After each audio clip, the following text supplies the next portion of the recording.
It used to be that buying a piece of entertainment was just, well, an expectation of finality, like a Right. clear transaction. Right, a done deal. Exactly. You'd buy a DVD, you put it on your shelf, and it stays exactly the same forever. It's a totally closed loop. I mean, the creator finishes their work, hands it to you, and the relationship essentially just ends at the cash register. But then you look at the modern video game industry, and suddenly that DVD model is basically a relic of the past. We are looking at a landscape that is fundamentally different now. Buying a game today isn't like buying a DVD at all. Not even close. It's more like moving into a house where the builder is constantly adding new rooms, redecorating the living room every 3 months, Right. and occasionally tapping you on the shoulder to ask for more money while you're trying to eat dinner. Yeah, that's a great way to put it. It's this continuous, deeply intertwined, and honestly, often demanding relationship between you, the player, and the developer. The initial purchase is really just the handshake. And that ongoing relationship is exactly what we are unpacking for you today. So welcome to today's deep dive. We are exploring the high-stakes, multi-billion-dollar world of gaming as a service, or GaaS, as it's known. A massive, massive space. Right, and we've synthesized a mountain of recent industry strategy, market data, and business analyses, specifically pulling from a really comprehensive August 2026 strategy report to figure out what actually defines a successful strategy here. Because there are a lot of failures, too. Oh, exactly. We want to know why incredibly well-funded games fail so spectacularly, how these massive companies walk the tightrope between making money and keeping your trust, and what the biggest winners are actually doing under the hood to dominate the market. Yeah, because we are looking at a massive shift in how value is generated. We aren't just talking about a different way to, slap a price tag on a video game. Right. We're examining a completely different way of engineering a business from the ground up. So let's get into the mechanics of this. Before we look at the graveyard of failed games or the huge successes, we need to define what gaming as a service actually is, and perhaps more importantly, what it isn't. Because the data makes it very clear that GaaS is an operating model. It is not just a delivery method. Yeah, people tend to conflate the terminology here, which really muddies the waters. For instance, cloud gaming is simply where the game is computed, right? Yeah. Servers doing the heavy lifting instead of your console at home. Okay, so just the tech side. Right. And then a game subscription, like Xbox Game Pass, is just a financial model describing how a catalog of titles is sold to you. None of those things inherently make a specific game a live service. Okay, that makes sense. To actually be a live service game, the industry looks for 6 core features operating simultaneously. First, there's persistence. That means your account, your progression, and your social graph. Which is just the industry term for your network of friends, guildmates, and even your rivalries. Right, all of that survives from session to session. You don't start over. Second is continuous value delivery. They aren't just patching bugs, they are fundamentally adding new reasons to log in. Yeah, new content, new modes. Then you add live operations, which is the day-to-day community management and live event tuning.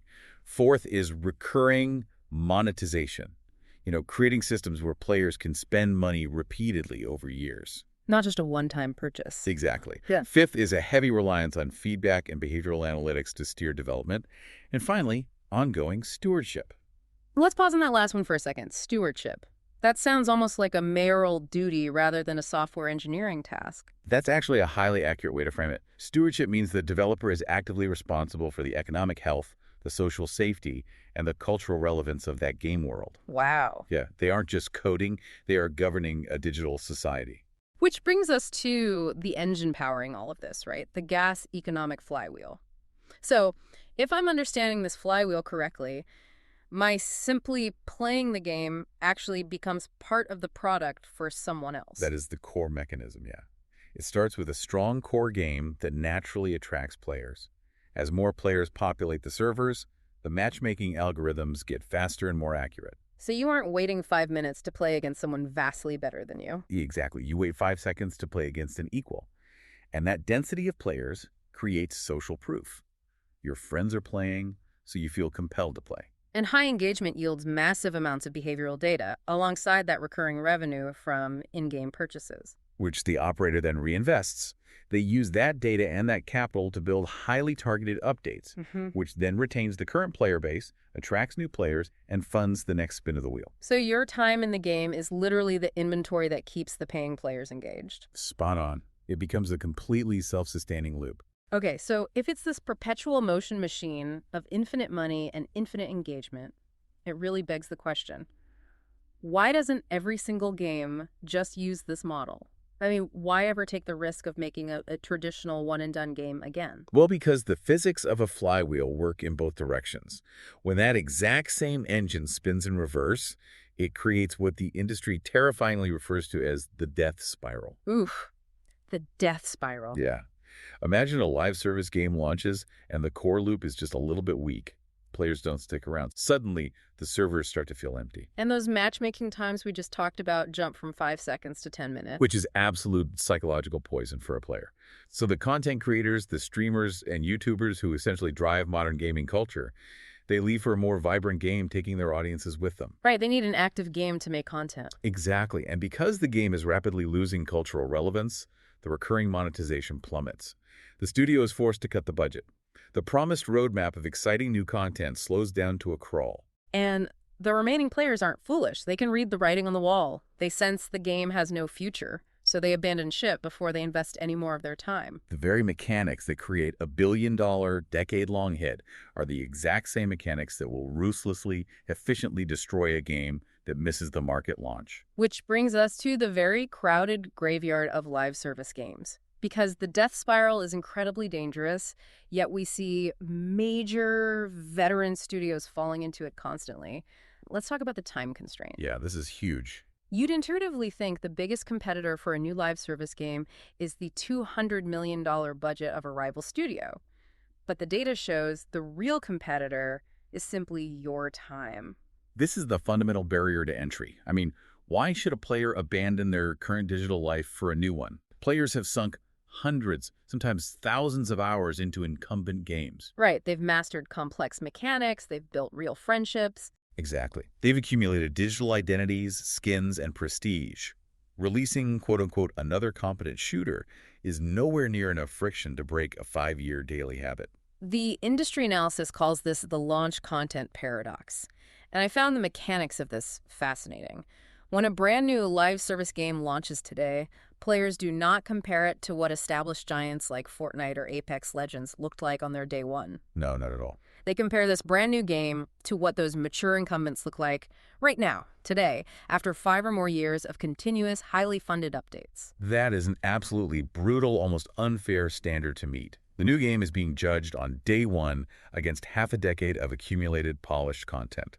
And we see the human and financial toll of this play out in the market constantly. Like with Sony recently. Yeah, look at Sony's recent trajectory. They released Helldivers 2, which they publicly celebrated as a huge hit, a massive, culturally resonant, cooperative success. But in that exact same window, they released Conquered. Let's slow down and look at Conquered for a second, because the scale of that failure is staggering. This was a massive investment, years of development, highly anticipated, huge marketing spend, and it was shuttered almost immediately. The servers were taken offline mere weeks after launch. Unbelievable. Hundreds of millions of dollars and years of human effort just vanished because it couldn't overcome that launch content paradox. Ubisoft faced a similar, though slightly more drawn-out reality with X-Defiant. Oh, right, X-Defiant. It actually had a really encouraging start, a big initial wave of curious players. But they couldn't retain them against the demanding habits of the market, and development was officially shut down by June 2025. But then you have a game like Ubisoft's Rainbow Six Siege. That game had a notoriously weak start. It was practically written off by the gaming press, yet it recovered and became a massive, highly profitable, durable service. Why did Siege survive the death spiral while others didn't? Because the core gameplay of Siege was radically differentiated. The environmental destruction, the asymmetrical tactical tension, you couldn't get that specific feeling anywhere else. So it just stood out. Yeah. Even when the game was buggy and thin on content, that unique core loop gave players a reason to keep trying it. It wasn't just another competent shooter. Okay, here's where I want to push back a bit on the industry logic. We see games launch with bugs, server issues, and thin content all the time. If the whole selling point of a live service is that it is constantly updated, why can't studios just release a quote-unquote good enough early version, get some cash flow, and fix the foundation on the fly while players give them feedback? It seems logical on paper, I agree, but it fundamentally crashes into the reality of corporate governance and production pipelines. Live development teams are running on an accelerating treadmill. Okay. They cannot successfully recover from severe foundational launch issues while simultaneously building the next massive season of promised content from scratch. Ah, I see. You can't pour a new concrete foundation while you're actively trying to build the penthouse. Exactly. The production pipeline simply breaks under the strain. Product market fit has to be verified in stone before you scale up your live operations. If the core loop isn't inherently fun in a vacuum on day one, promising a shiny new battle pass 3 months later is not going to save the game. So, if releasing an unfinished game is a recipe for the death spiral, what does actual sustainable success look like? Because looking at the industry data, there is clearly no single correct way to execute gaming as a service. There are completely different, highly specialized archetypes. Yeah, the landscape is incredibly diverse, Yeah. and the underlying business models for each archetype operate on completely different economic logic. Let's transition through these because how they solve the problem of keeping players engaged is just fascinating. Let's start with the hybrid premium model. Electronic Arts is the undisputed king of this with titles like EA Sports FC. Oh, definitely. They are still selling you a massive premium game every single year for full retail price. But layered inside that traditional purchase is a highly lucrative year-round live service called Ultimate Team. And the numbers are staggering. In fiscal year 2025, EA's live services made up 73% of its total revenue. We are talking about over $5.4 billion, generated mostly from the live service portion. It's massive. And to understand how that works, you have to look at the psychological mechanism connecting the game to reality. The hybrid premium model, especially in sports, works because the real world provides a naturally renewable cadence of content. Right. If a real-world striker scores a hat-trick in a match on Sunday, EA releases a rare upgraded digital card for that player on Wednesday.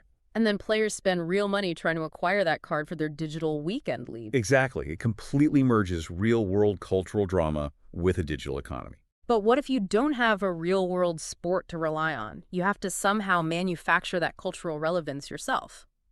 That brings us to Epic Games and Fortnite, which represents the social and creator ecosystem archetype. It is completely free to play. Right. Totally free. The mechanism here is monetizing identity.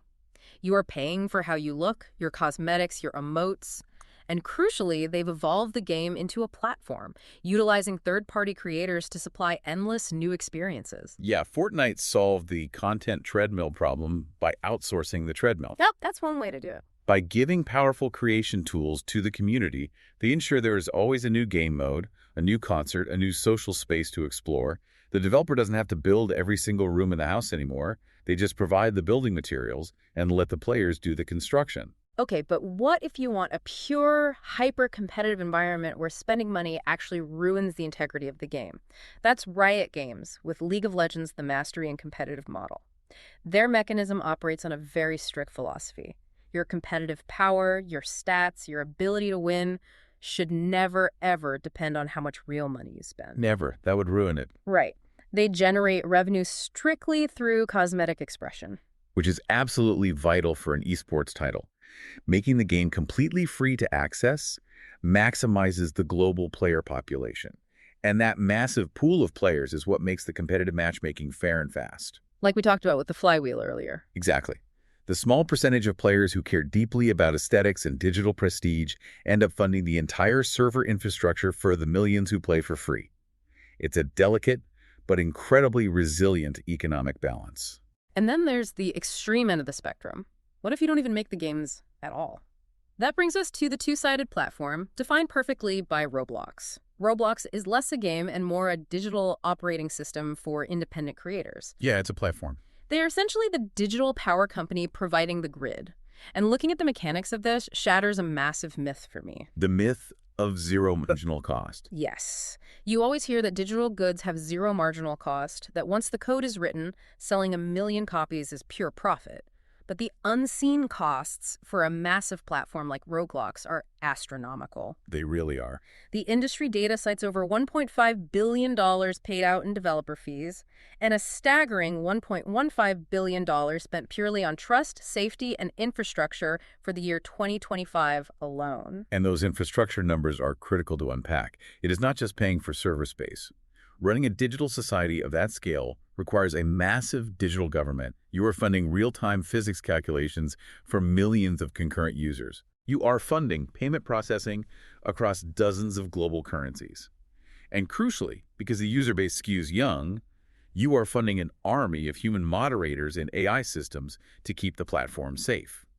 That $1.15 billion is literally the cost of maintaining civil order in a virtual world. So looking at these archetypes, GaaS isn't a single genre at all.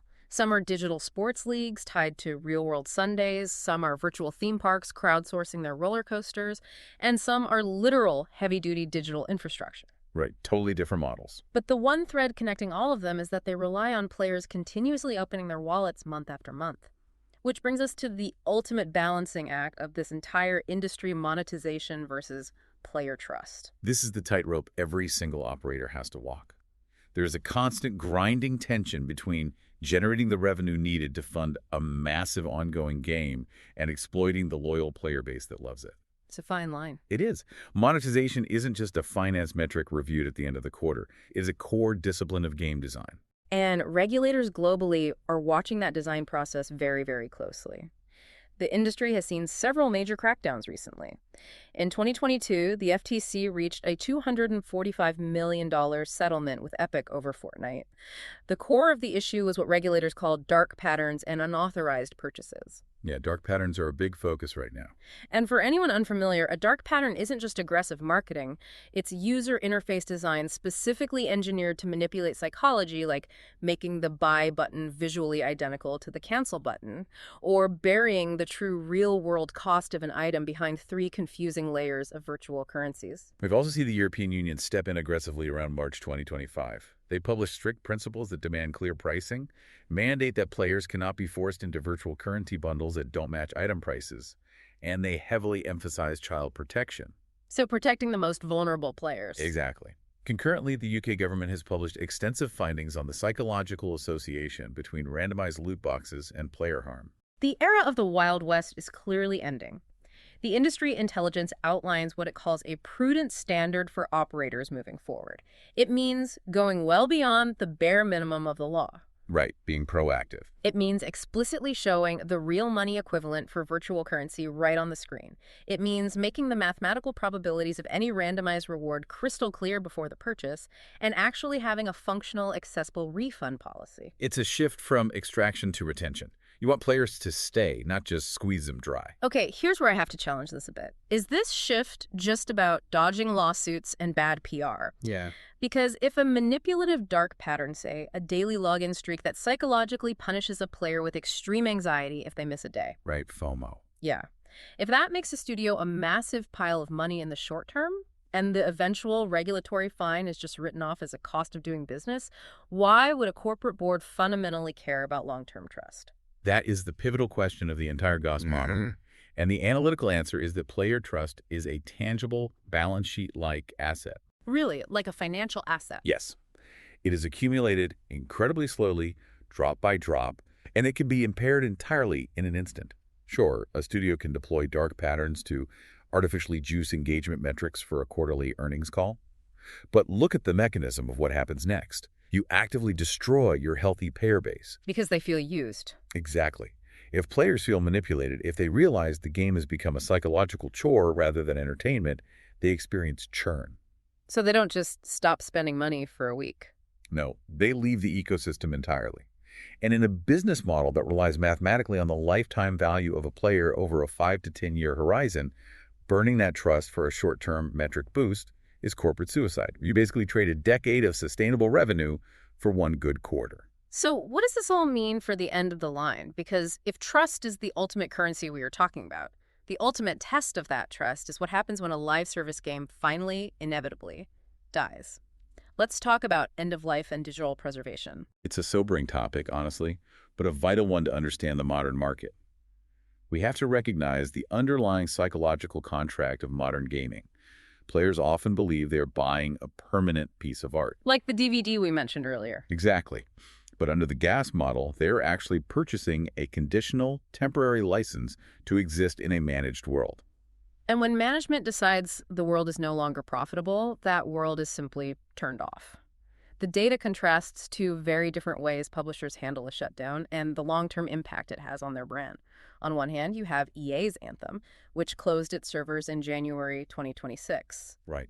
Because of its strictly online-only architecture, when the servers went dark, the game essentially ceased to exist. It became entirely unplayable, just a dead icon on your hard drive. It's harsh. Yeah. But contrast that abrupt deletion with how Ubisoft handled the exit of X-Defiant. They actively stopped taking new real-money purchases well in advance. They offered specific refunds for recent transactions. Wow, refunds, that's rare. Yeah.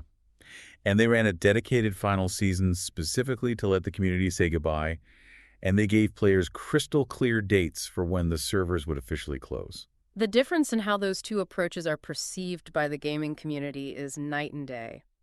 The industry consensus now strongly argues that end-of-life planning and server shutdown protocols should be budgeted for and approved before a game even launches. A dignified ending, like we saw with X-Defiant, manages to turn a commercial disappointment into long-term brand respect.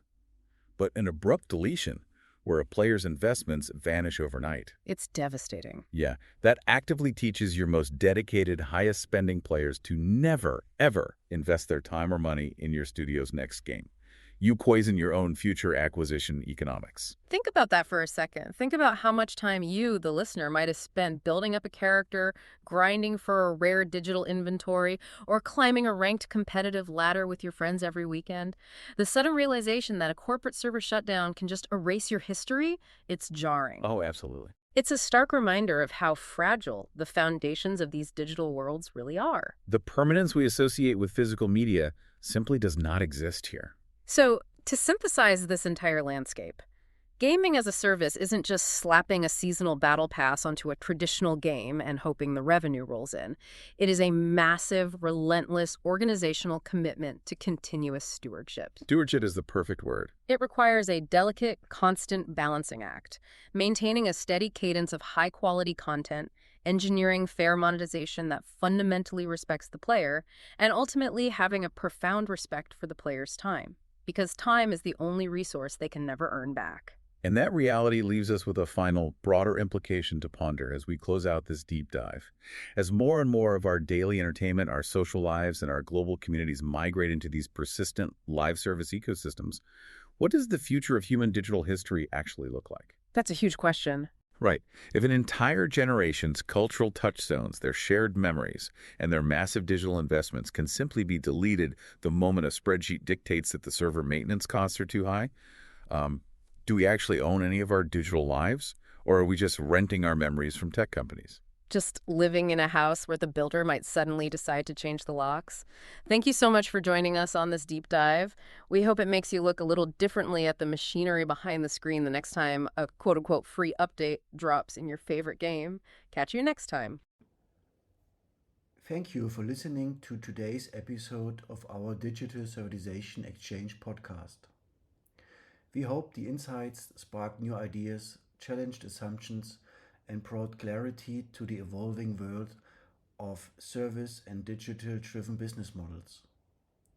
This podcast is grounded in extensive research across various fields, drawing on years of academic work, case studies, and cutting-edge publications.